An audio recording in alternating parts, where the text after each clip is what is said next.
following is a presentation of the Belly Up Sports Media Network. This is Haymaker Combat Sports. Here, coming straight from the source. Only with the real, they ain't here to dress it up. Sweet science, MMA, you can get it all from us. Trust, 5 stars, cause it's live. And through the fight game, we can guide ya. Slick talking, putting them in caution. Passing all the guards, cause the audio is awesome. What you waiting for? Spread the word, tell a friend. This the podcast where all of the discussion ends. When they start going strike for strike, this the show that'll tell you what you seen in the fight. They ain't playing on the mic, this a welcome to the show. Warm it up for the squad, Haymaker of the bros. I'm about wow, you can hear from the pros. It's Haymaker Combat Sports, time to roll.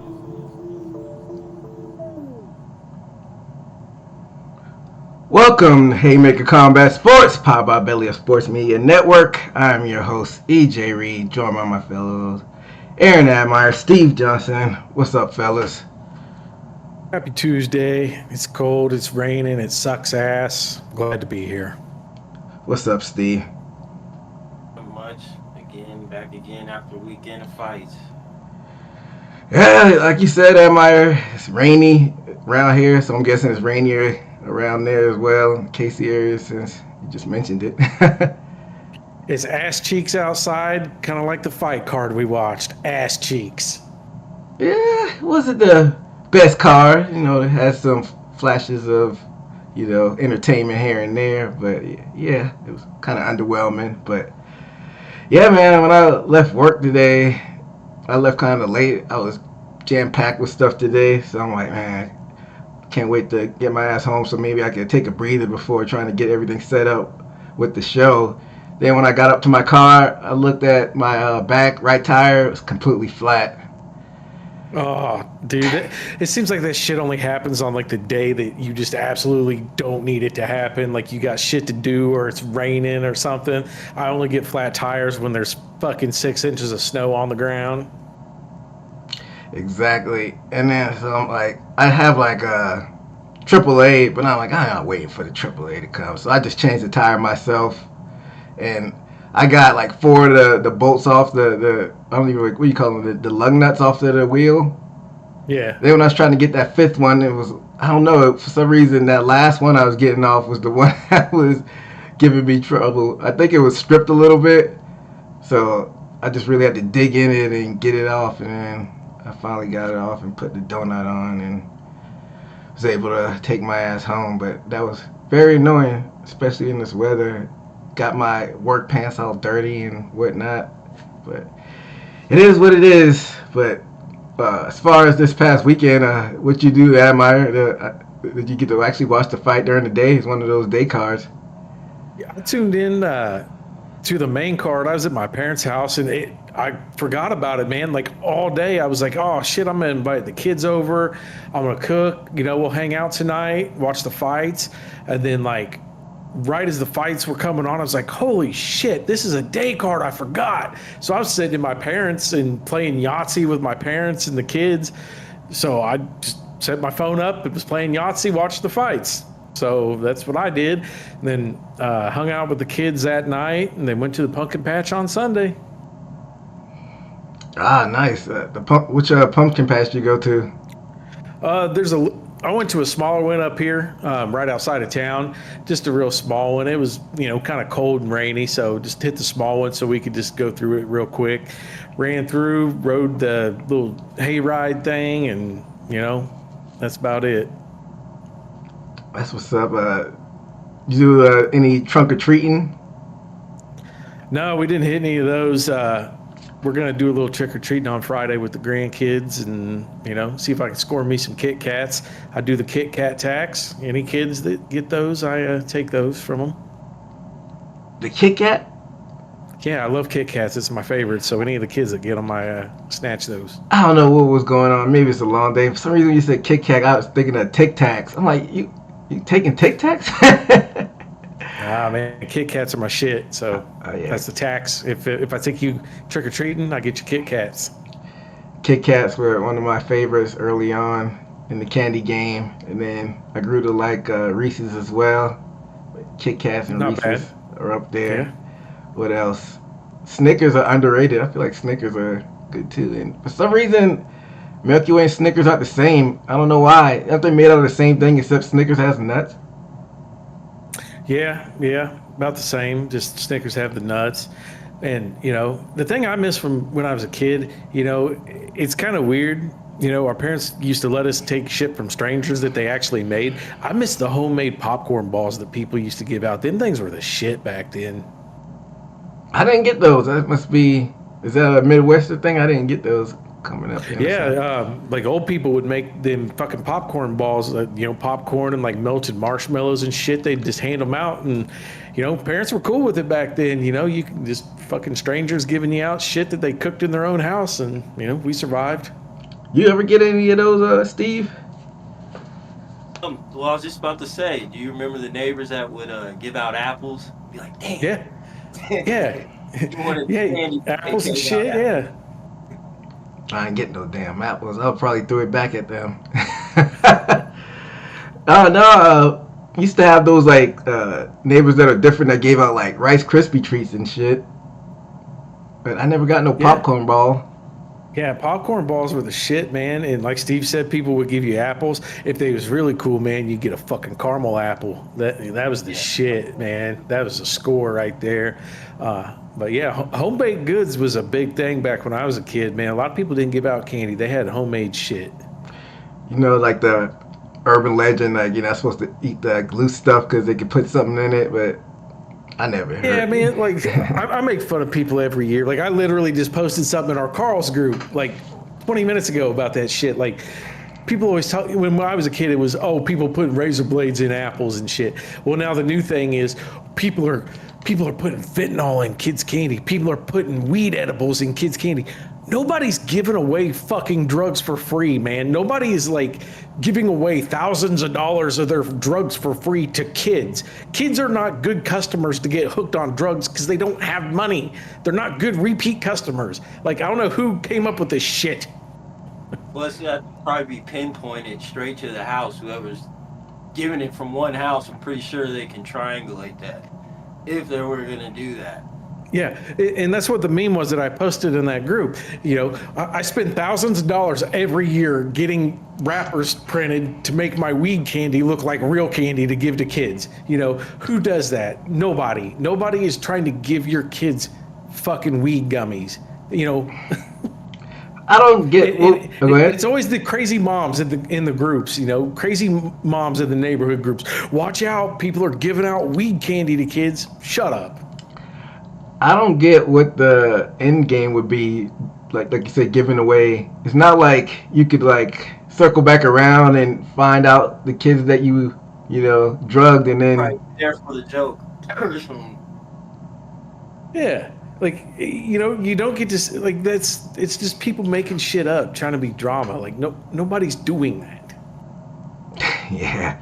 What about like? Did you hear about like the urban legends them putting like razor blades in the candy though? Yeah, I've always heard that. Like they say, razor blades in the apples, man. Razor blades in the candy. I think it wasn't MythBusters, but it was on one of those shows. Like where do urban legends come from? And I think one guy in like fucking Ohio or some shit did it to his own kids or something to try to like stir up some shit or something. And that's where it all started. Like he did it to his own kid or something to try to blame it on somebody else or something stupid like that.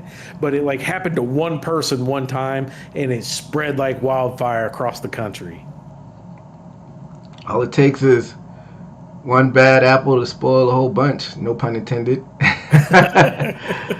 But yeah, gotta love the 80s and 90s urban legends. How about you, Steve?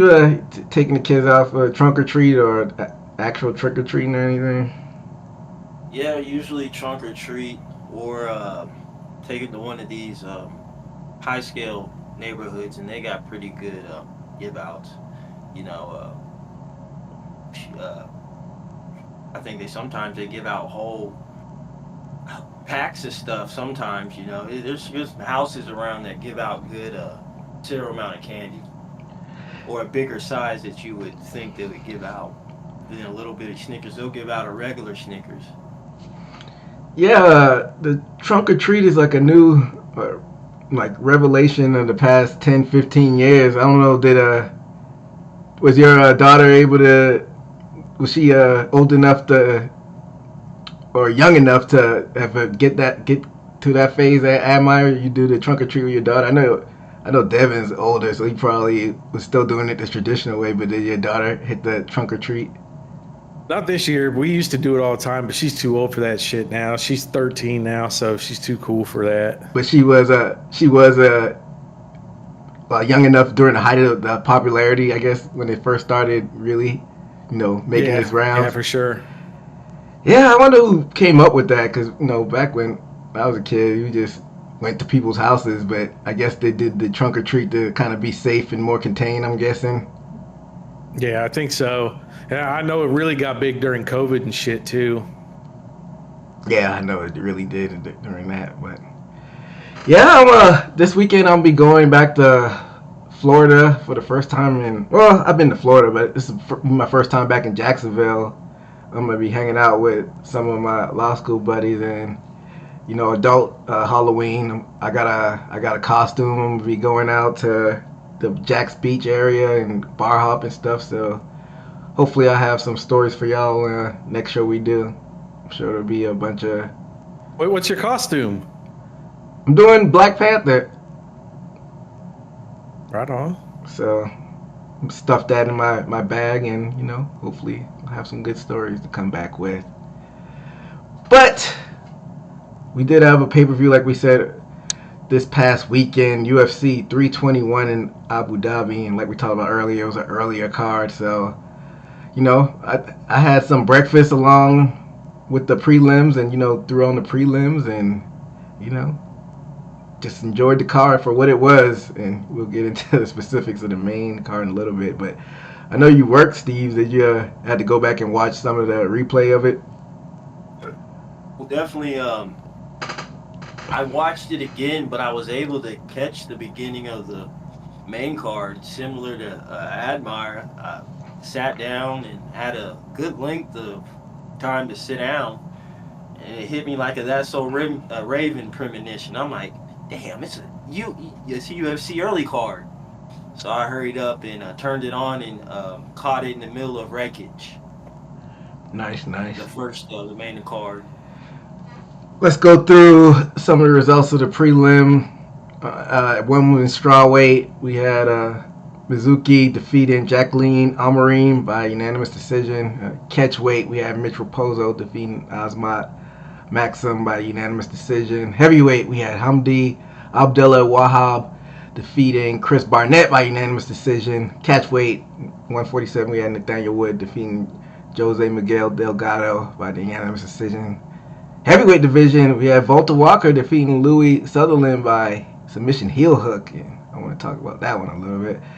Lightweight, we had Ludovic Klein defeating Mateusz Rombeszki by majority decision. And then middleweight, we had Ikram Aliskerov defeating Park Jung-young by unanimous decision. And to top this one off, at lightweight, we had Killian Salakid defeating Nasrat Hakparash by KO. And definitely have to talk about that one. Did you even get a chance to see any of the prelim? No, I didn't get to see any of the prelims. I got this main card only. And then I remember you said you were going to try to catch the Barnett fight, Steve. I didn't even get to see that either. Yeah, so I don't know. Barnett, he needs to probably get in better conditioning. I mean, I would say he didn't look too terrible, but he did look pretty terrible. He looked like a fish out of water when Hamdi took them down, and he just kept taking them down, and he just looked gassed, and I don't know.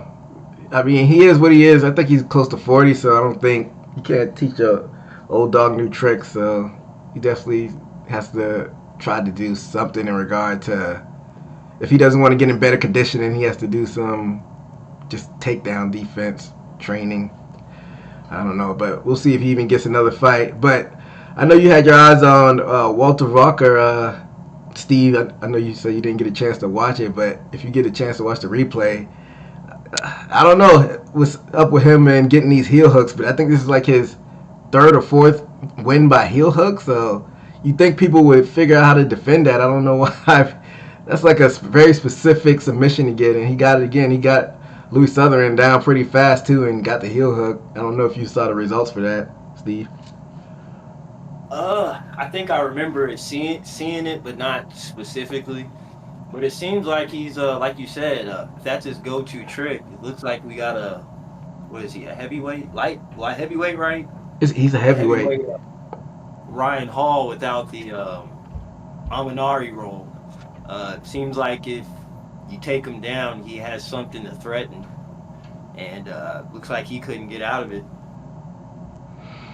Yeah, so that's something that some of his opponents better be aware of in the future, because if you don't defend against it, he'll be taking your foot home with him with that heel hook. But the featured fight on the prelims was Killian Salki sending Hakparas to the to the other realm, to a different realm. I'm surprised this didn't come across your TikTok, Admire. No, I didn't see it. Oh yeah, he sent Hakparas to the shadow realm. Like, I thought he was dead. Like, it was that bad. I don't know if you be able to skip through it on your phone really quickly. Yeah, here, I got it right here. Yeah, it was bad because I was on the phone and I was glad I was paying it. I was glad I was paying. Yeah, I was glad I was paying attention because I caught it live, but I was talking on the phone, but I was still paying attention. I'm like, the person do the plank. Yeah, it was bad. That's got to be on the list of probably one of the knockouts of the year. Yeah, I would say that's a contender right there. And he knew he was out. I mean, that was a walk off. Yeah, I'm surprised you didn't see that across like your feed. It kind of looked like a. Oh, you saw? Oh, you just watched it now. Oh, you just watched it just now, Steve. Yeah, I'm just watching it now. Yeah, it was bad. Go ahead. Yeah, the way he got knocked to the side, it sort of reminisces an Aljamain. Almost reminded me of that at first look at it. Yeah, it looks pretty bad. Shin to the temple. Yeah. The temple. He was down for a while too. Like, good 1 or 2 minutes after he got knocked out, and you know it, that's bad. So he'll definitely be on medical suspension after that one. So, you know, I'm definitely. What's that? To take a year off. Oh yeah, maybe a year and a half. But yeah, I'm curious to see who they match Salaki up with next, because you know that'll put him on a lot of people's radars, getting a nasty walk-off head kick knockout like that. But lightweight is always deep, so there's definitely a lot of opponents they could put him up with next. But yeah, let's get into the main card, fellas. To kick this one off in the light heavyweight division, we had Azamat Murzakanov defeating Alexander Rakic. I had Murzakanov, Steve, and Admire had Rakic in this one. So this was pretty much a pick'em when we were going over the odds. Rakic was like the bigger fighter than Murzakanov, so I'm like, Murzakanov might be in trouble. And Rakic started off the fight with those leg kicks, and Azamat did a good job of defending the takedown. When they got back on their feet, Azamat caught him with a short right jab and then followed up with some ground and pound, and that was all she wrote. The jab didn't look all that powerful, but I'm guessing it just depends on how you catch people. And what were your thoughts on this one, Amar? Yeah, that's what I was going to say. Like, Azamat is, he's a southpaw, and so his power's in his left. And he threw that short little right jab and, put him out with that. So I don't know if Rakic just kind of didn't want to be there, or if it just caught him in the right spot, or if the combination of a half powerful right jab and Rakic coming in at the same time and it collided. I don't know, but just the way it looked on screen, it looked like it wouldn't be a punch that normally would put somebody down and out like that, but apparently it did. Very surprising, but pretty cool to see Azamat continue his undefeated streak. So hats off to him.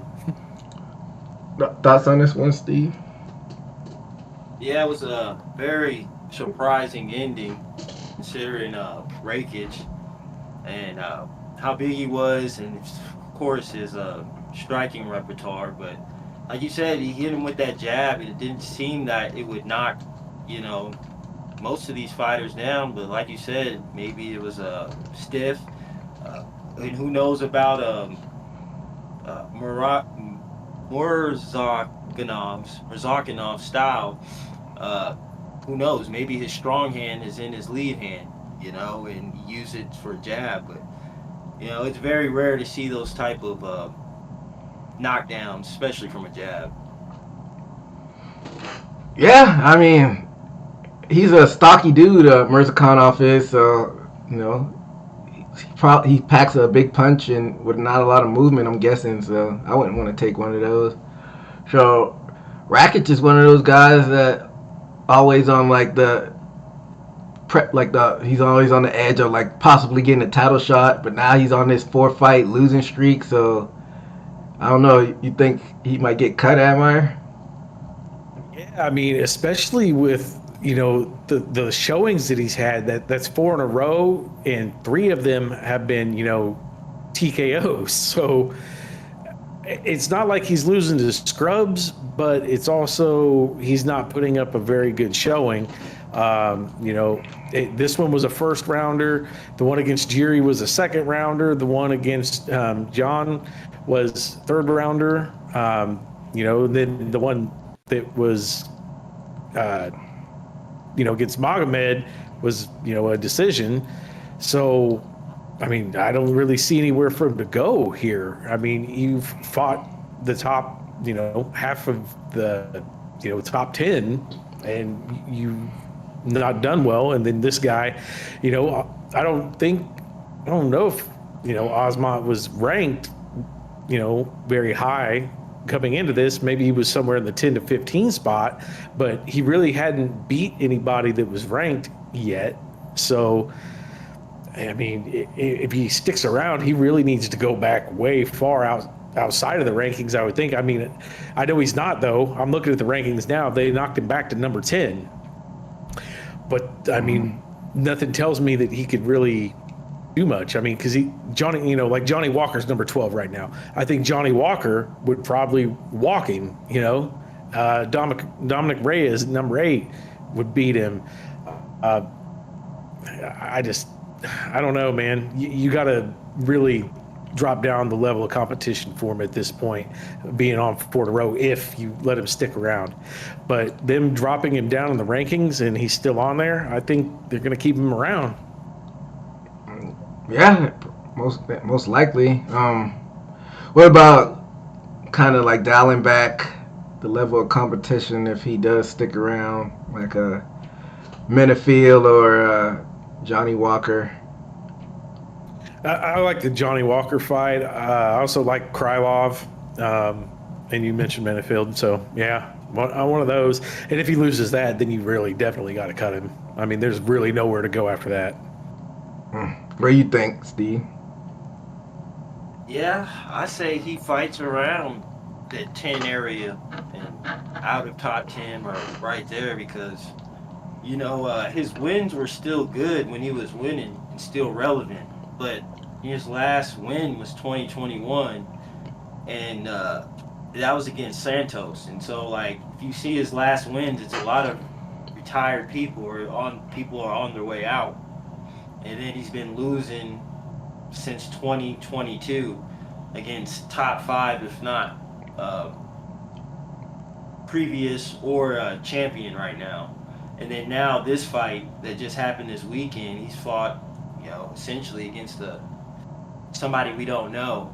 So, I mean, like I said, if wherever he is at his ranking and he loses one more, I would say it's loose baggage on the roster, because he keeps on being defeated and going down in the ranks. So, and I'm pretty sure light heavy, you know, is kind of stacked in the top 5, so I'm pretty sure they can find a up-and-comer to replace him based off his losses. So, Speaking of Alonzo Menifield, somebody who did beat him was Mirzakhanov. So where does Mirzakhanov go from here, am I? Well, I was already thinking ahead on that. So, I mean, they really jumped him up really far. He's ranked number 7 now after this win. But this is the biggest win of his career. But, I mean, is it really that big of a win? A guy coming off of 3 losses. But he is undefeated. He's got that, but he still hasn't really beat anybody. So I think what the UFC is doing is they're really trying to get some fresh blood up there in the top, because a lot of these guys have already fought for the belt and, haven't won it. So if you look at what's coming up in December, you have Jan going against this Bogdan Guskov. And I think what you do is you take the winner of that and you put him against Osmat. Hold up. You said who's facing off against each other? Jan Blachowicz. Who's he facing? He's going against number 11, Bogdan Guskov. Where's that happening at? A fight night or a pay-per-view? I think it's a fight night in December. UFC 323 is what it's December 6th. So, and that kind of goes with what I was saying. They just gave Osmat, this fight against, Rakic that was ranked, number 7. It was a big step in competition for him. And now they're giving Bogdan this fight against Jan that's ranked number 5. I think the UFC's given these really low-ranked guys big fights of high-ranked people to try to get some fresh blood up there in the top, because everybody up there at the top's already fought for the belt and lost. Clear Roundtree, Magomed, had the belt, lost the belt. Jerry's already fought for the belt, lost it. Jamal's had the belt, lost it. So I think they're just trying to get some fresh blood up there. So if I was the UFC, what I would do is see what happens between Jan and Bogdan and take the winner of that, put him against Osmat, and then maybe make it a title contender. Yeah, that might not be the worst thing to do. But what about the Pereira side of things? Now that the whispers are getting louder, him and John Jones at the White House, it looks like that's going to be a heavyweight. Isn't the division going to get backed up by that? I think if they decide that's the route they are going to take, you can't really hold everything up, which, they can, but I wouldn't want to. I would say if Alex, if you're moving up to heavyweight, vacate the belt. We can't put things on hold. When you want to come back down to light heavyweight, you get an instant title shot. But right now, vacate your belt. What about them doing interim belts? They love doing those. Yeah, or they could do an interim belt, and, I've mentioned this before. I wish they would bring back like a tournament format, just make a tournament out of like the top 10 and fight for the interim belt. If we know that the White House card is 9 months away, start formulating a light heavyweight bracket now and set up a tournament working towards that, interim belt to be given to somebody in 7 months. That way, we see what happens with the White House fight, and then we know who Pierre is going to fight, come back off of that for the light heavy belt. So I do like tournaments, but I don't know if I like a tournament just for an interim belt. If they're going to do a tournament, that means Pierre needs to vacate the title. It would be for an interim belt, but it's also for your shot at Pierre to make it the real belt. So it's kind of like your money in the bank, You get your official shot once he returns. So it's your chance to solidify it. The last tournament they did a tournament for women's, but I think they did the tournament wrapped up in the tough for the strawweight, and I don't know if they did it for flyweight. I think they did it for flyweight too, but that was wrapped up in tough. The last straight up tournament they've done was the one for flyweight, the men's flyweight, which was like back in 2012. I remember it because it was Mighty Mouse in it, like Uncle Creepy, Ian McCall was in it, but it was only a 4-person tournament, so if they ever do a tournament again, I don't think it's gonna be like a big 8-person fighter tournament. It's probably gonna be like just 4 fighters if they ever do that again. But I don't know. I don't know if the TKO people will be about tournaments. I know they definitely wouldn't do a one-night tournament anymore. But if they would do a tournament, of course, they'd probably be spaced out. So you were thinking more so one-night tournament, am I, or just like a regular spaced out tournament? Spread it out. Like make every numbered card have at least one light heavyweight fight that's on the bracket. That way you can keep it moving along, or do 2 light heavyweight fights per bracket. That way you keep it moving and you get somebody crowned, right before the John Jones and Alex Pereira fight takes place. That way you know who's going to end up fighting Alex Pereira first fight after John Jones. I mean, Bellator, up until they folded a year or so ago, they tournaments all the time, so it still is possible in this day and age. But sometimes the UFC likes to not have fun. So I don't know. They'll probably just put together some arbitrary contenders match if they need to do an interim champion. But until that fight is actually set in stone, I'll just be I'll be cautiously optimistic to see what happens with all of that. But let's move to the next fight on this card. It was, who was the next fight? It was Alexander Volkov at heavyweight defeating Jailton Almeida by split decision. All 3 of us had Almeida, so kind of like an upset for Volkov. Wasn't it pretty much a pick 'em though, am I, on this one? On this one, I know this one was Almeida was a minus 225 favorite. That's a pretty sizable favorite on that one. Yeah, so in that first round, Almeida shot for the takedown right away and got it. Volkov was finally able to reverse it halfway and able to rain down some elbows, which I think stole him that first round. But then in the second round, Almeida got the takedown again. Was eventually able to take the back, but Volkov defended it.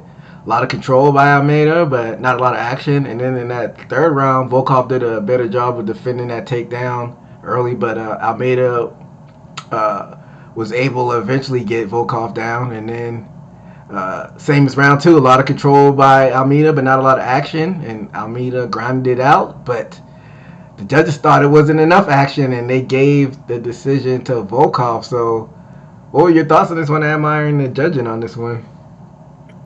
I messaged you right after this fight because I was at my parents', like I said, watching it, but I was watching it on mute. So from watching it, I mean, in playing Yahtzee in the middle of it, to me it looked like Almeida won the fight. So messaging with you, you said, you weren't mad at it. You could see it kind of either way. So I went back and watched it again, and, I agree with the decision. I think Volkov won it. Based on really kind of the pressure, trying to actually win. Almeida, had a lot of control, had the takedown part of it. You can see from the stats that, he landed, how many takedowns? 7, but he didn't do anything with it. And that's what I like now. I think that the judging is really shifting towards that.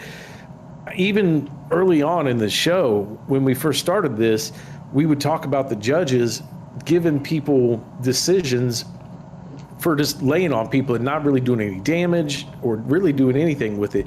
And I think that there's been like a wake-up call. There must have been a judges summit. There must have been a meeting. Somebody did something somewhere. It seems like judges aren't giving people points for taking them down and just laying on them and not trying to advance or punching, doing any damage or anything. And I think that's where Almeida lost this fight, is he didn't do a lot when he was on the ground. He did some control, quite a bit of control, but didn't do anything with it. And when Volkov, wasn't on the ground, he was the more aggressive fighter. He, threw the more strikes and looked like he just wanted it more. He had the aggression. He was pushing forward. So at first watch on mute, at first glance, I thought Almeida won. Rewatching it and really paying attention to what happened, 100%. I think that Volkov won. Steve? I've never been a fan of fighters having an angle of grappling and wrestling and doing nothing to inflict damage or expect something of the round. And like you said, Volkov was going for the win, but I remember a specific fight, and I don't know if y'all remember it. Danny Castillo against Tony Ferguson. Danny Castillo, he was winning the whole fight, and I was watching this at a bar. That's funny, I remember this. And I was like, man, I hate it when he's laying and praying, and turns out Tony Ferguson won that fight. And that's what I would agree that all fights should be. So I wouldn't, Almeida shouldn't be upset because he didn't inflict any damage on the ground. And for somebody that's fighting a striker, so to speak, and you're well more versed on the ground, I expected more for Almeida. And that's just personally, let alone what the judges I can probably see are starting now to shift to. If you're not creating any action with your ground game or anything, you're not going to get, so-called the round, so overall round for that achievement. And I can agree with that because that would start making fighters actually go for the win when they're on the ground with somebody. And we saw the shift kind of happen, I think, 2024, when they were saying that judges will be looking more so for, like, damage. With that being said, I get what both of y'all are saying, but I think judges are too scared. I don't know why they're scared to give, like, a 10-10 round or a 9-9 round. I don't think Volkov did enough to win those rounds, but Almeida didn't do enough damage to win the round, so I don't think these judges should be scared of, like, saying, all right, this was an even round. None of y'all won this round, and they shouldn't be scared to have draws. Because, like you said, Almeida did a lot of laying and praying, but I don't think Volkov did a lot of damage himself. So why not utilize the fact that you could score around a draw at Meyer?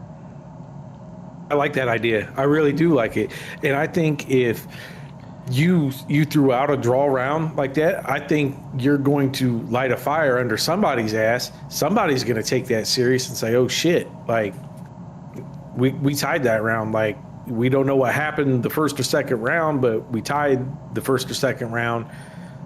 We gotta, I gotta do some action. I gotta go for the win. Maybe Almeida might not have, done what he did, some of the last round. Maybe Volkov would have went at it even harder the last round if, they would have known that one of the rounds was a 9-9. I think a 10-10 round is reserved for just an absolute banger. When you have a Diego Sanchez, Clay Guida moment, I don't think you give a 10-10 round for, a snoozer that's even, but a 9-9 for a snoozer for sure.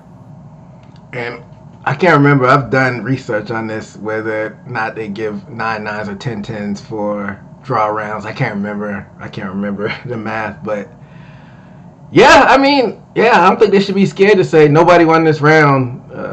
It's a 9-9.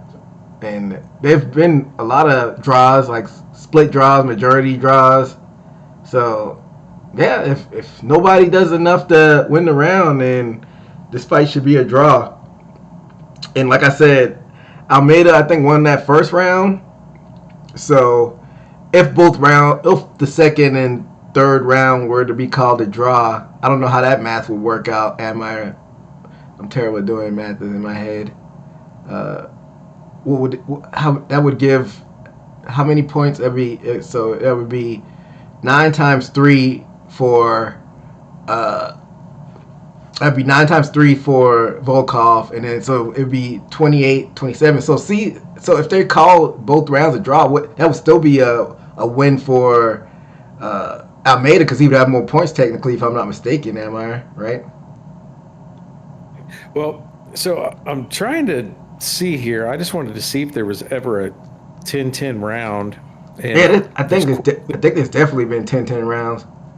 there's quite a few, but I think from what I'm finding, the most recent is Rose Namajunas and Esparza. Also, so they do 10-10s for no action. So okay, so UFC 274. I think that's the most recent. okay, so I guess it doesn't matter if it's like a lot of action and it was close, or if it's like no action and it was close, because that was a stinker. So a 10-10 round is just if they feel like it's a tie either way, regardless of action. So that if that's the case, then it would still be 9 times 2 plus 10. And then, hold up, yeah, 10. So it'd still be like a 30 to 29 rounds. So if you were like to tie 2 rounds and lose the first round, you still lose the fight, which is kind of shitty. So yeah, I don't know, man. I don't know. Like I said, I don't think Volkov did enough to win those rounds. But now I think this is a big step back for Almeida, because he's one of those, and he's not super young, what is he, like 32? But he's one of the younger ones in the division that was on the rise, and now he puts up this kind of a performance. Who do you think they're going to maybe try to match him up with next, Amir? I don't know. I don't think it really hurts him that bad. I mean, he's still up there. I mean, they've updated the rankings, obviously, and he's still at number 5. So I don't think it hurts him that bad. Plus, he has the benefit of being at heavyweight, where it's only like the top 5 guys that really have a name. And I think we even mentioned it on one of the last shows that, you know, there's a huge skill difference between like the top 5 heavyweights and the rest of them. So I don't think he's really going to go anywhere. I don't think it hurts his credit. I think that, you know, you find somebody else that recently lost, you know, throw him in there. I'm trying to see. Yeah, he's already beat Derek Lewis. I mean, he's already fought everybody up there. So, yeah, I mean, most likely you're going to have to run it back with somebody. I wouldn't even be mad if they ran this fight back, you know, being so close, everybody having so many questions about it, and see what he could do different. See if he would change up his style and see if he would be more aggressive, or see if he would do the same thing. Just because so many people are saying the same thing. Like, you know, Dana White even said that, you know, Volkov won. A lot of the other fighters gave it to Volkov. A lot of other fighters said that Almeida had a bad game plan coming in. So see if Almeida changed up his game plan against the same fighter. You know, see if Volkov comes in and changes his game plan. I mean, run it back, draw, I give a shit. Is Almeida like a ass kisser? Is he in good with the head brass of the UFC? Because I feel like you said, they came up with the rankings, but it seems like it was inconsequential for Almeida to take his fight, because he lost, didn't get affected in the rankings. But if Volkov would have lost, they would have shot him down the rankings. So how come they didn't knock down Almeida some notches, Amir?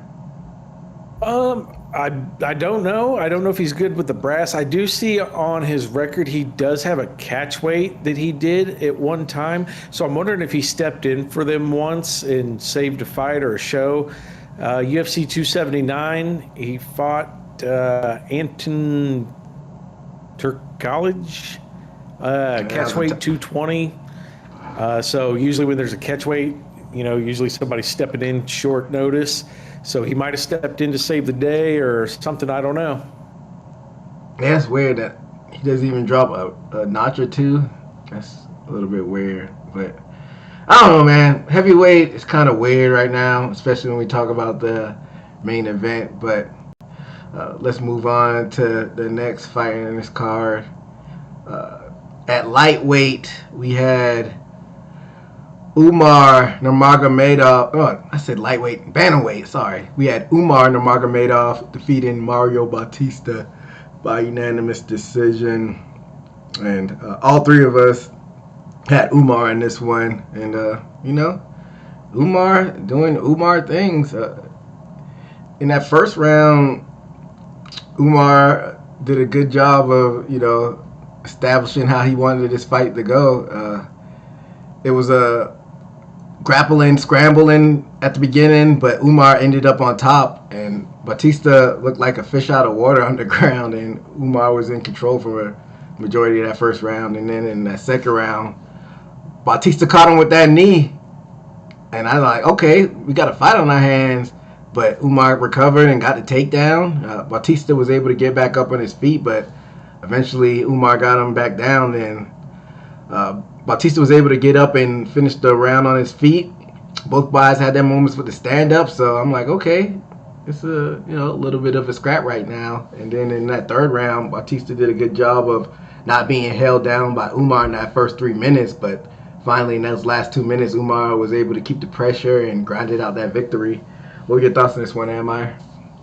Yeah, I mean, I think this fight kind of went as we all expected. I mean, Umar's just a beast, and there's only one guy that can out wrestle him, and he already has, Davashili. Batista, he had that flash, that one flash of greatness in that fight, that knockdown, but that's about it. And I think that's going to be the problem that you're going to see in the bantamweight division is you have those two guys at the top, and then you have the rest of the guys. Like, it's almost going to be like gatekeeping. Like, you're not going to have anybody that's going to be able to break in to, the number one spot or the championship. And there's such a skill difference in wrestling between the top two and the rest of the guys that it's just going to be locked up for a long time. I don't really see anybody, number two and down that's going to be able to even just wrestle with Umar or Merab. So, I mean, you got 1A and 1B for a long time. Steve? Umar, he did a good job. Considering Batista, I think he did very well. Other than Merab, of course, sticking with him. Of course, it wasn't enough, but I've seen Umar. He left himself more vulnerable and less dominant in this fight, and I think that was just style of Batista. Like you said, he got caught that second round, and even then, leaving chances of possible knockout, even sparring with fighting Batista as far as striking, I think gives a lot of credit to Batista. But obviously, Nurmagomedov, he was the dominant grappler, controlled the fight, and got Batista out of there. Thinking about the future and the way this fight went, and hearing comments of what Merab said, I mean, I wonder what the next rematch, if they rebook that fight, because if Batista can, sort of have a possible chance to beat him, I wonder what Merab's gonna do when they fight next. Merab and Umar? Yeah.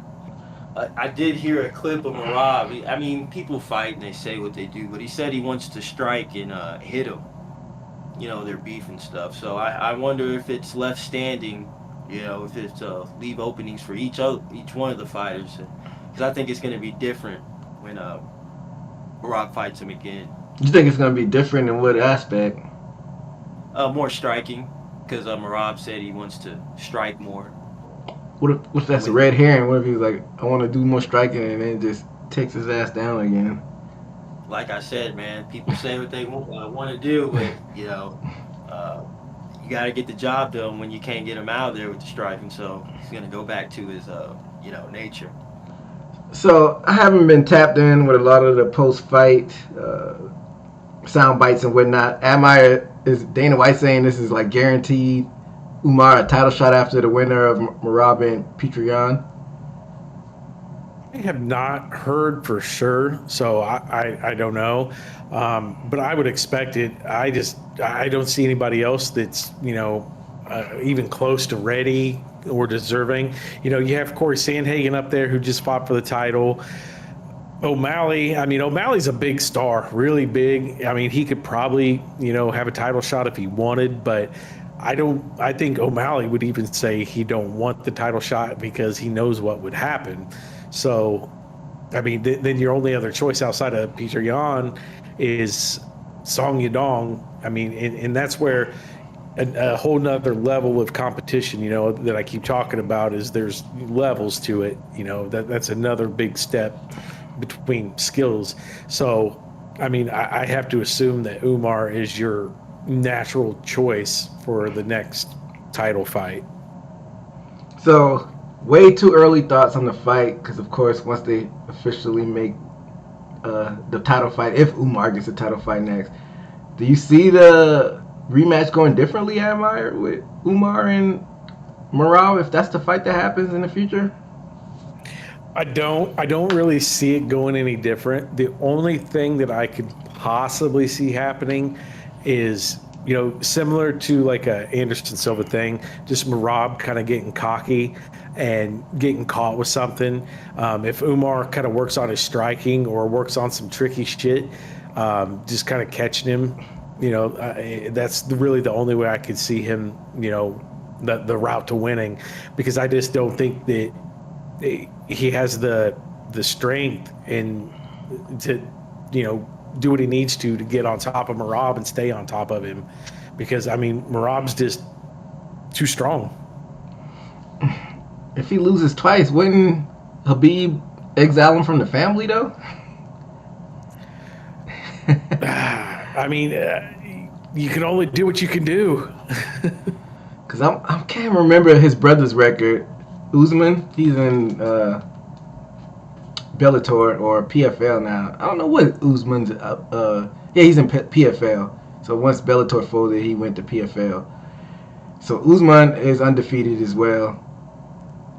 He has a no contest, but he popped hot.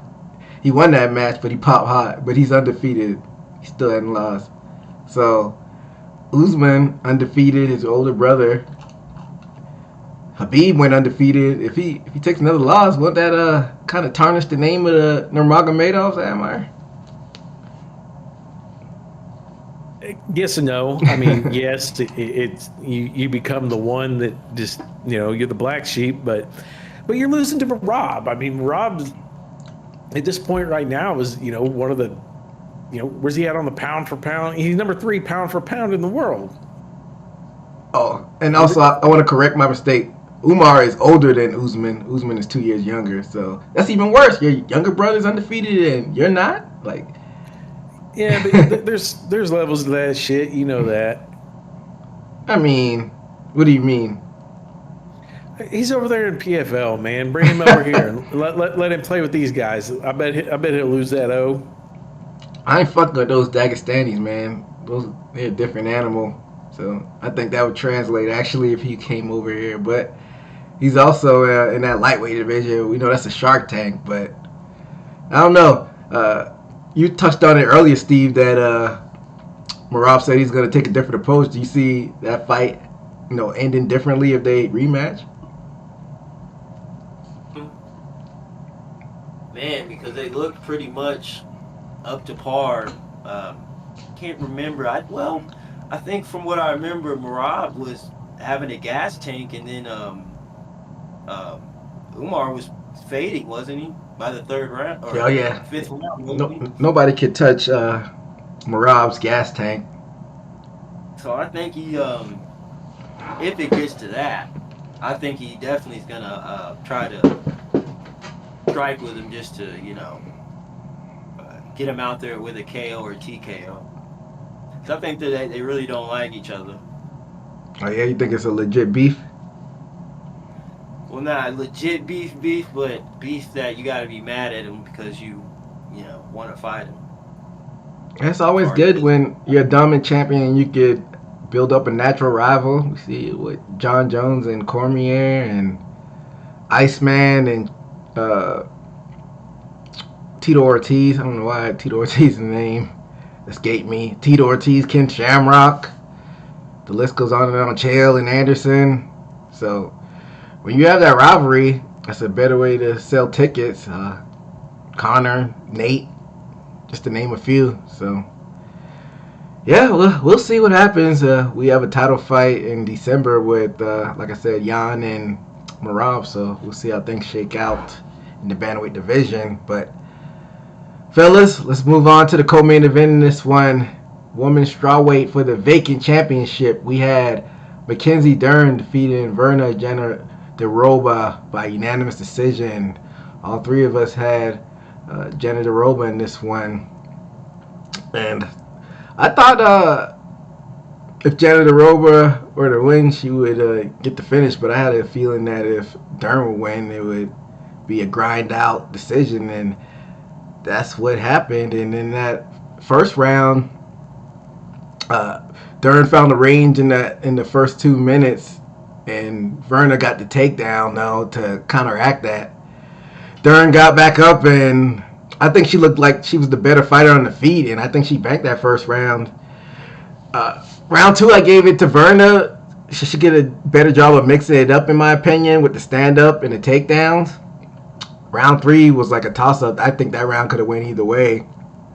Verna got that takedown halfway through the round, but Dern got the striking in from the bottom. And like we said, like, they're judging these fights differently. So if you got somebody down and you're just laying on them and somebody's striking elbows and punching you from the bottom, like, that fighter could take rounds, and apparently that's what the judges thought.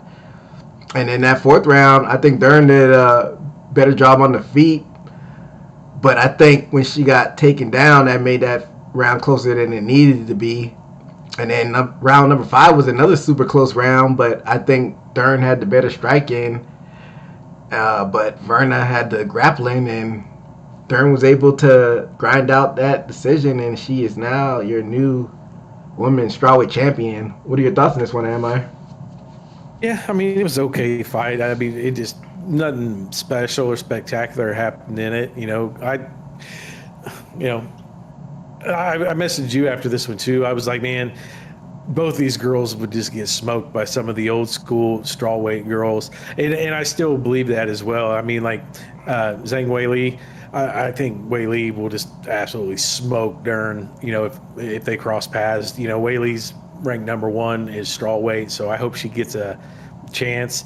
But even looking at some of the past, champs, the way they used to fight, Esparza, Rose, I think that, both Dern and Berna would get smoked by some of those past fighters. They just.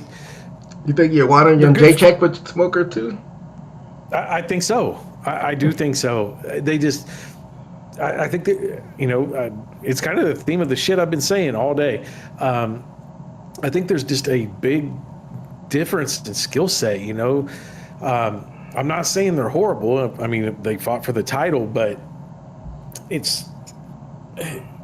I didn't see anything that stuck out to me like, oh shit, man. Like, when you see Marab fight, when you see, Topuria fight, when you see, Chimaev fight, you're like, they're going to be champion for a while. Like, I don't see anybody that can beat them. But when you see Mackenzie Dern or Verna fight, it's like, yeah, they're probably going to lose their next fight. Like, they're not going to be a long-reigning champion. There's a lot of people off the top of my head that I could, Loopy would give Dern a fight if they cross paths, Okay. Steve, what are your thoughts on this one? Yeah, I feel like watching this fight, it really wasn't any urgency in it, even as a championship fight. And like Admire said, man, I'm looking at people that lost or beat by both of them. I mean, we're talking about Jessica Andrade. She beat Dern, and although these fighters may be old, but I mean, what if you threw her out the batch and fought her again? Would Dern defeat her? And I don't think, to me, she's a strong champion, because it can be throw somebody up there. Plus, Wei Lee, did she leave strawweight? Yeah, she's fighting next month on MSG for the flyweight Shevchenko. And I mean, like, and that's another thing that happened in other divisions before. When you have a person dominated and left, it's really like a shadow over the so-called division, because you know there's somebody that left the division that would probably be scraped by. Even not the sorry to cut you off, but even Wei Lee's, she was dominant, but it was like a weird reign because she always had that Rose shadow over her. She never beat Rose. Rose beat her twice, so she was dominant, but she still didn't beat a girl that was still active in the division. So that whole division's been kind of weird. But go ahead. I didn't mean to cut you off. And then not only that, Wei Lee went up. Is it Rose in flyweight too? Yeah, Rose in that flyweight. So that's a weird one. But saying that, congratulations to Dern, but I don't see her rating as a. I mean, you can bring some of these people in the top 5 or out of the top 5 and throw her at Dern, and she might lose.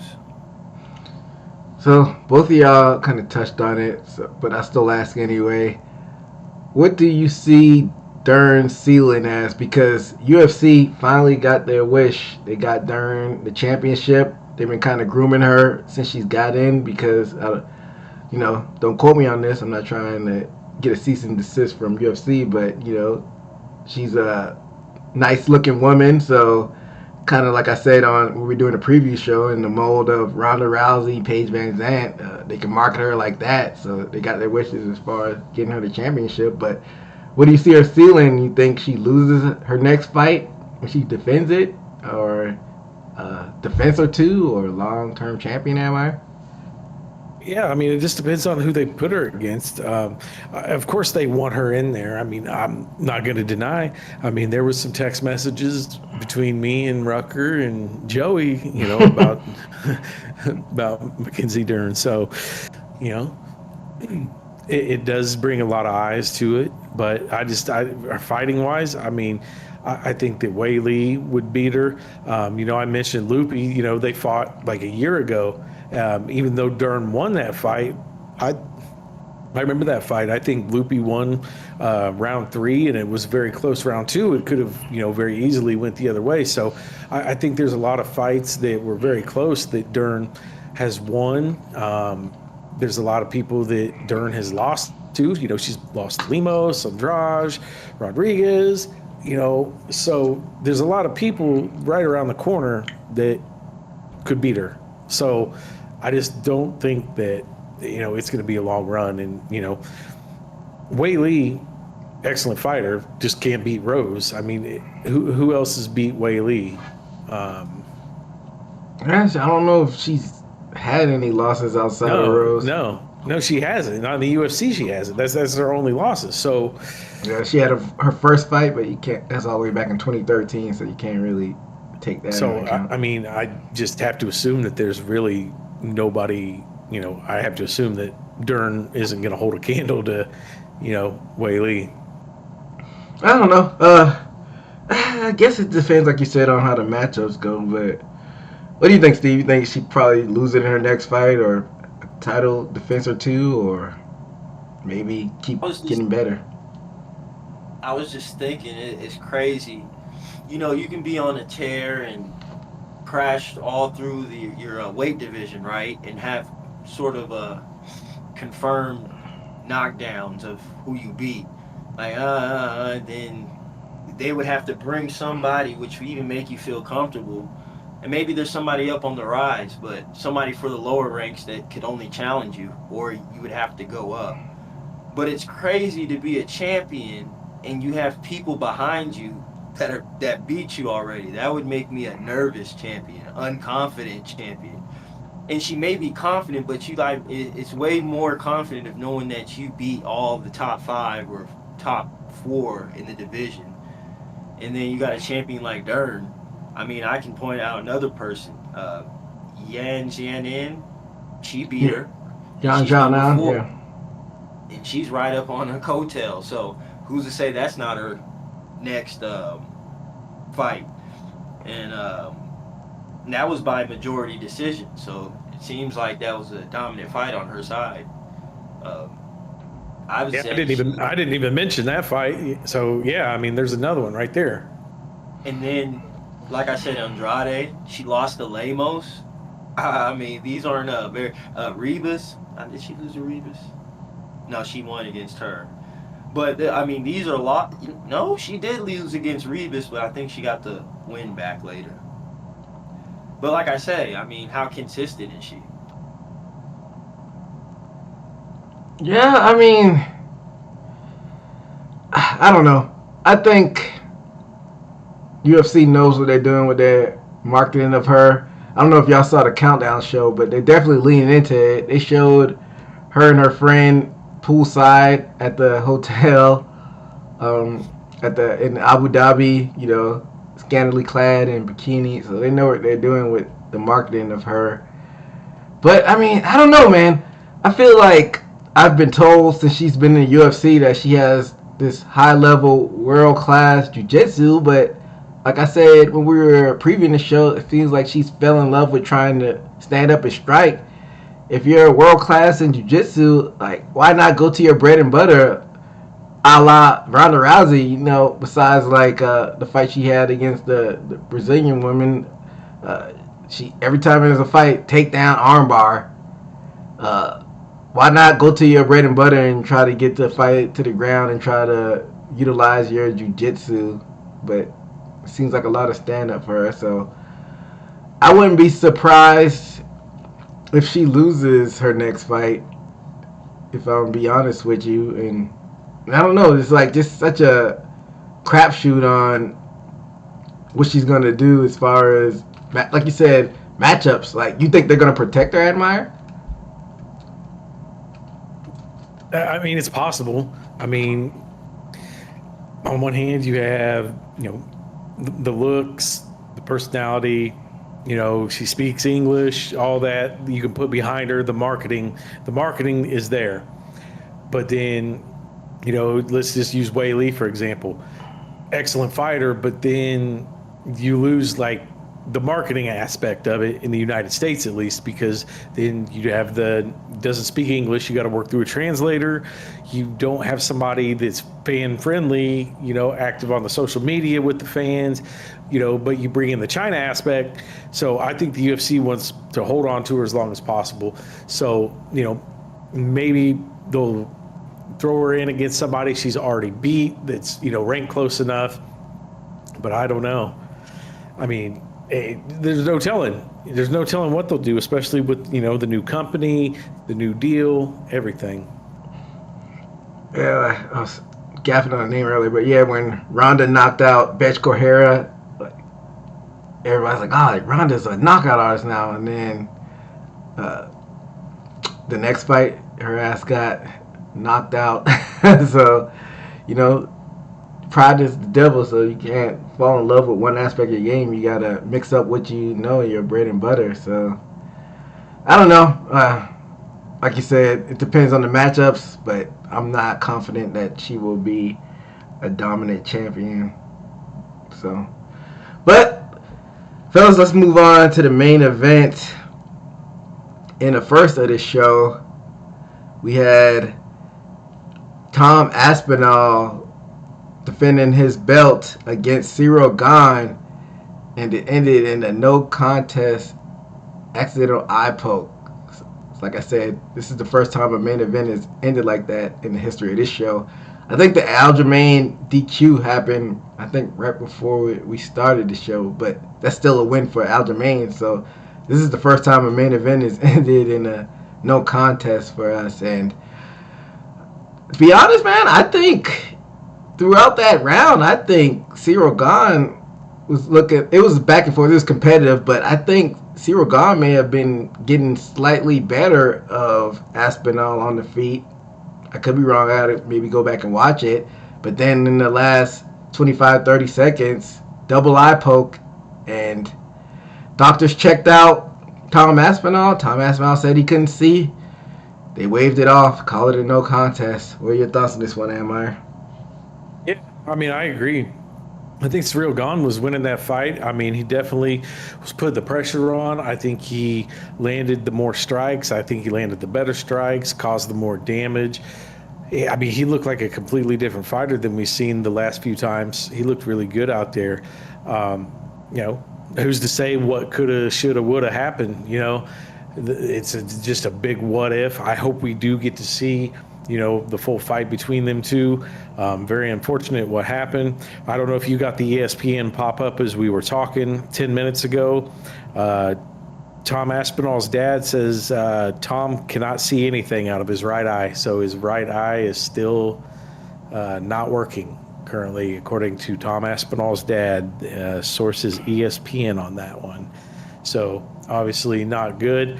To me, I mean, I don't know if maybe the camera view was backwards or mirrored or something, but it looked to me like his left eye was the one that got like knuckle deep, you know. Watching it live, it didn't look like it was bad, and that, you know, even the crowd was booing. But when they showed that replay, man, boy, that left eye, it knuckled deep. It was bad. All right, so I have something to respond to that, but I want to get Steve's thoughts on this first.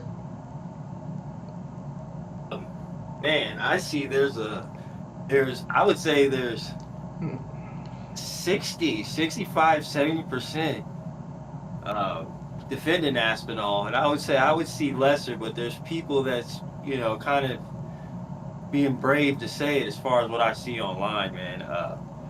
I'm sorry, I think that was egging it. I think it's, you know, amplifying the moment based off the neutral ground. You did get poked. I think he was getting the better of him and getting him in his rhythm, you know, kicking leg kicks, and then as far as the eye poke, I see the eye poke, and he got poked in his left eye harder than the right eye he was holding. And not only that, the right eye was closed when it was getting swiped. And I'm thinking, is everybody seeing what I'm seeing? And the thing we're talking about this so we can, you know, get an opinion on it. But I can say in some ways that, and I even went back to, funny thing, on my algorithm, it showed fights that eye pokes and stuff. So I went back and saw that, and I'm like, there's people that have been poked way worse and continue to fight. And like I said, and if he would have held that left eye, I'm like, okay, maybe. But he was holding the right eye that got, to me, poked less. Yeah, I understand swiping and scratching, but his right eye was closed more than it got dug in the left. So that's my opinion on it. I feel like the 5 minutes, and if he did get poked that hard, I mean, I've seen reactions to where if you're not going to fight because you can't see, I've seen way harder pokes than that. But, I mean, I'm not the person fighting, though. But that's my opinion. You can't take that eye poke. John Jones rubbing his hand like Birdman. He's the king of eye poke. So how are you gonna take a John Jones eye poke if you can't? If you can't take that was the meme that I seen. Yep. If you can't take a gun eye poke, then you ain't ready for John Jones. But I digress. Yeah, going back to what you said, Amir, and you, Steve. When I saw the replay, the eye that he was complaining about, he had it closed when he got it poked. So I'm confused on like the reaction. I guess like if you get it poked, you get it poked, even if you have your eyelid closed. But for him to say he still can't see out of it, his dad is reporting that. But how do we know what he could actually see? The only person that knows is Tom Aspinall. So I don't know if he's trying to save face. Steve, you said you saw 70-30. I've been seeing like 50-50. A lot of people have been defending him, but a lot of people are like calling him a pussy for not being able to continue from my social media feed. I don't know how your social media feed's looking like, Amir. Yeah, I mean, it's still a lot of people divided on it. Definitely, I think as time's gone on, more people have sided with Tom on it, you know, especially with all the replays and the Zooms and everything. But the thing is, you know, one finger, you know, the left eye, the knuckle went all the way in. So obviously the eye moved to the side or something. So maybe the eye didn't get touched. And then on the other one, it barely touched it. So his eye might have actually got hit. So there's a difference in that. Maybe the eye moved and didn't get touched. I don't know. But, but what you have to remember is, Ciryl Gane was piecing him up, landing good shots on him. Even if your vision is affected 5%, 10%, I don't want to give my opponent that advantage. If you're giving him an advantage, that's no good when you're already getting hit that much, so don't risk it. Call me a pussy or whatever. This is my livelihood. This is money. This is health. If I'm down 10% vision and I can't see that big dude's fucking power hit coming, I might, really get blinded for good. I might get a really bad concussion. Something really bad could happen. Why risk further damage if even a little bit you can't see? Fuck what people say. So Admire, is Ciryl Gane just the king of eye pokes, or is, like you said, Aspinall just being overly cautious? Because we've seen thousands of eye pokes. Like I said, John Jones poked a lot of people in the eye, I think just as bad, and people have been able to continue with the fight. So did Ciryl Gane just place it in the exact right spot that it just blinded Aspinall, or is he just being overly cautious? I mean, not all things are created equal. I mean, some people get tattoos and it hurts. Some people it don't. I mean, some people get in head-on collisions and get hurt. Some people don't. Like, Ciryl Gane might have had a long fingernail on one finger and a short fingernail on the other. Like, it just depends on how it got touched. You can't compare, this eye poke to that eye poke.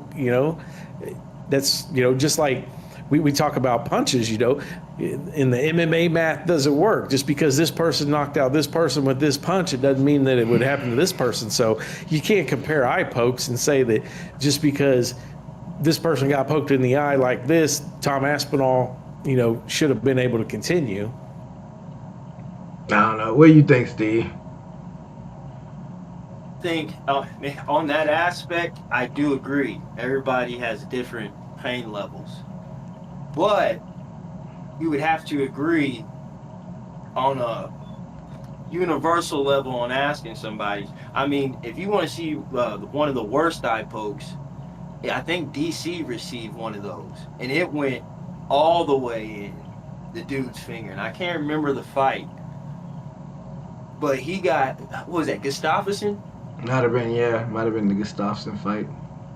The whole finger went in. And this is where I'm not saying, regardless what they're saying, toughness or not, I can kind of peer into where we get into the what John Jones responded to it. What did Jones say? I'm not saying Tom is soft. What did Jones say? Oh, he knows. He said he knows how tough you are just by what you, what he reacted and what he did. So it was like a coded sub diss, basically. He said he's not about that, cutthroat championship life, as far as like going through injuries. Oh, so he was defending Aspinall. No, he said he knows what type of person he is just by what he did, as far as the route he took. Oh, snap. Shots fired, but I didn't mean to interrupt. Go ahead, Steve. And like I said, I'll give him credit, but I would say 25% of his credit gets taken away. Because, I mean, I'm sorry, like I said, you can't judge it. And maybe I'm biased, but damn, if he would have said the left eye was hurting, he would have been scot-free. Nobody would have said nothing. But he said the right eye after the replay. I don't know. And then saying that he still can't see, I'm like, damn. Like, there's people who've been dug deep in the eye and been able to see out the eye. I mean, what is he saying? He's out for the count? I mean, if you got poked in the eye and you can't see, what is this, Tuesday? Mm-hmm. Yeah, Admire says his vision is totally gone, according to his dad. Well, if it's really hurt, get your ass out of here, man. Let's go, Pierre. And Oh, you say this is just strip him. This is just strip him then. I hate to say it, but I'll say it, man. He's egging it. Ain't no way the next day, 2 days on that eye, and no marks. All There's people who poked in the eye and bled in the UFC, yeah. and saying they were able to see the next day. Not to say that John Jones has done himself any favors because we know his track record. But if this was him that got poked like that, it wouldn't even be 70. It'd be 98 to 2% calling John Jones a bitch. So it's crazy that they're giving Aspinall the benefit of the doubt. But hey, it is what it is. But I hate to talk hypotheticals, but if this fight were to continue, if the eye poke didn't happen, what do you think would have happened? How would the fight have played out, Admire, in your opinion? I think that Cyril Gane would have continued to do pretty well after round one, but I think Tom would have probably figured it out, and you would have seen Cyril Gane kind of slow down, run out of steam. He's a big boy. Muscles take oxygen. I think that you would have seen him slow down through the second, and probably Tom catch him towards the end of the second, maybe even get him down. But I think Tom would have ended up, catching him at some point. Steve, you picked Gane to win. How do you think the fight would have played out if it would have continued? I think what Gane was doing towards the end, I think he really significant is his accuracy towards the end, and what we didn't bring up too is also who knows if he would have got more damage, but he's got Aspinall to bleed, I think, out of his nose. So who knows, that would have been a factor of him being able to breathe.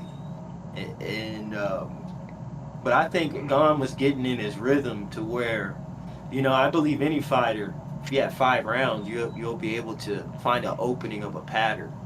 But the way Gane was doing it, and this was a very early stop fight. Like, what was it, 4:35? Yep. He had more work to do in the first round, so who knows how the first round would have even went. I think Gane would have done a good job if it went past the first round, or inflicted more damage to get him out of there. Yeah, I guess the world never know how it would have ended up. But I don't know if y'all have done any research post-fight. Is there going to be an immediate rematch booked, or are they moving on, Admire? Or nothing. I would expect them to do it. I mean, that's the fight that everybody wanted to see. It was going good. I mean, it was entertaining while it was there. I see no reason why they wouldn't want to do that. I guess it really just depends on what goes on with Tom's eye, and what the, sideline time is going to be. Have you heard anything, Steve? Yeah, I guess it depends on Aspinall. He's still the champion. Well, I guess every fight, doesn't it reset? As far as like, you can have, a year you vacate? So he just resetted that with this fight. Nah, I don't think there's like a set thing. I think they just do it however they want to do it.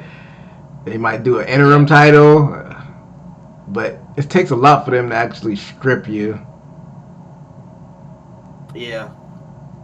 I just hope, as far as like health, I hope it's not, as far as like he can't see, I hope it's not a retina or detached retina or anything. That's just terrible. But I really say we can't say until we get the results of what's Aspinall's damage. And he can't say it's well, I guess they can come back and say he got a slight scratch or something. I don't know how much of a weight that would take to heal an eyeball.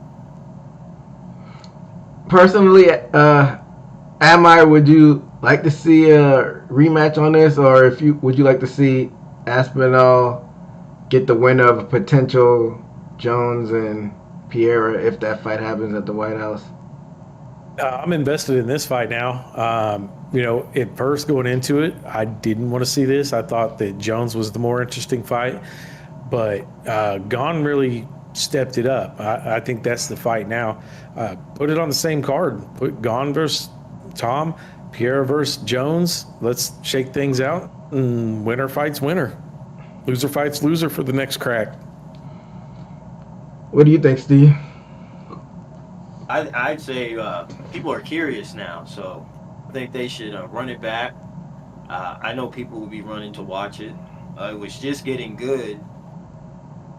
You know, when something's just getting good, it's always the what if.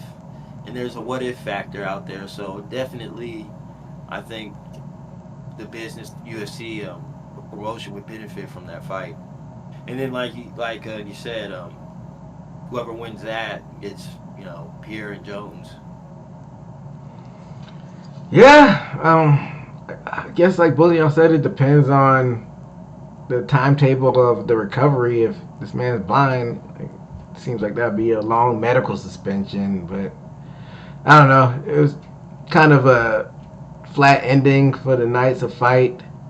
I don't even know what was there even besides the first fight. There were no finishes on that card, so definitely not a whole lot of replay value on the card. But it is what it is. It was an early fight card, so I'd be curious to see on what the viewership was like for this fight. And we're getting close to the end of this ESPN era. After this, in January, we'll be in the CBS Sports, so things will be shaking up when that happens. But overall, with our predictions, I went 2-2, and because we had to throw out the main event, and Amar and Steve, you two both went 1-3, which puts our overall records. It's getting close to the end.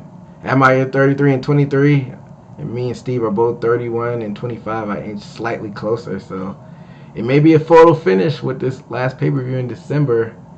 So we'll see how things shake out. But yeah, it's kind of a quick turnaround for UFC 322 that's going on in MSG. That's the big MSG yearly card they have. And like we talked about earlier, it's going to be Shevchenko and Wei Lee, and then JDM, Jack Dillon out of Atlanta versus Islam. So, I think this is a fighters fan type of card. So, we'll be back in a couple weeks to preview and predict that card, and then recap it a week after. Man, this week has kind of flew by, man. I can't believe it's almost the end of 2025. I don't know about you, Emma. This year seems like it's flown by. Real fast. Definitely. But make sure to follow us on all social media platforms, especially YouTube. Hit the like button and also subscribe, and make sure to check us out on Apple, Spotify, and all your audio platforms. But that'll do it for us here on Haymaker Combat Sports. Until next time, be safe out there. Later. This is Haymaker Combat Sports. Here, coming straight from the source. Only with the real, they ain't here to dress it up. Sweet science, MMA, you can get it off